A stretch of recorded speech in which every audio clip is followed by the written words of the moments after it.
We're checking Erlene today. Now, this is not breeding season. It's the middle of the summer, actually almost fall, but a lot of people have wanted an update on Erlene, who's very sleepy, because this past breeding season, we found out that she was pooling urine in her uterus, which was causing her to keep having infections and not keep a pregnancy. So we were not able to breed her this past season. So things that could cause like the urine pooling could have been like tearing of the cervix. In birth, she's only had one baby.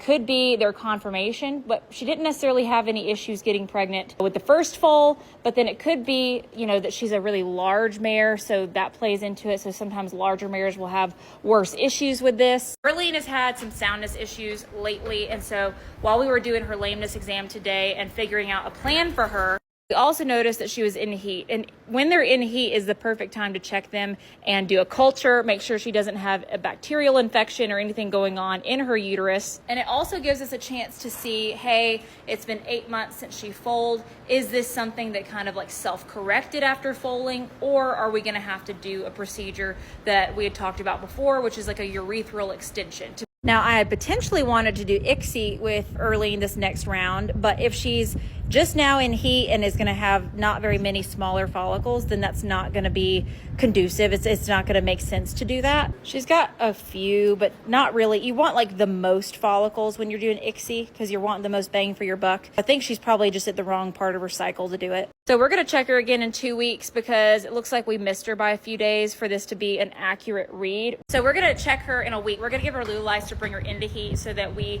can actually schedule it. But the urethral extension, this is going to be a very crude explanation. So essentially right now, because of something anatomically, whether it be from a tear from where she foaled or whatever, when she urinates, that urine is getting into her uterus. So what they're going to do essentially is use tissue from her vagina and build out a shelf essentially, because the urethra is a tube and it's like at the very tip of the vagina, and instead of going out, if it gets like migrated back in, that urine will end up going in and causing infections and whatnot, and so you want it to come out. So they'll use the tissue to build a shelf, make sure that that urine is going out so that she's not getting infections. That's why a Caslix isn't necessarily working in this instance, because that's going to protect her from fecal matter, but it's not going to protect her from the urine that isn't even making it outside. So we might not have to do that. We didn't see any fluid being held, but at the same time, it's not the perfect time to check. So we are going to cross our T's, dot our I's, check her when she is perfectly in heat,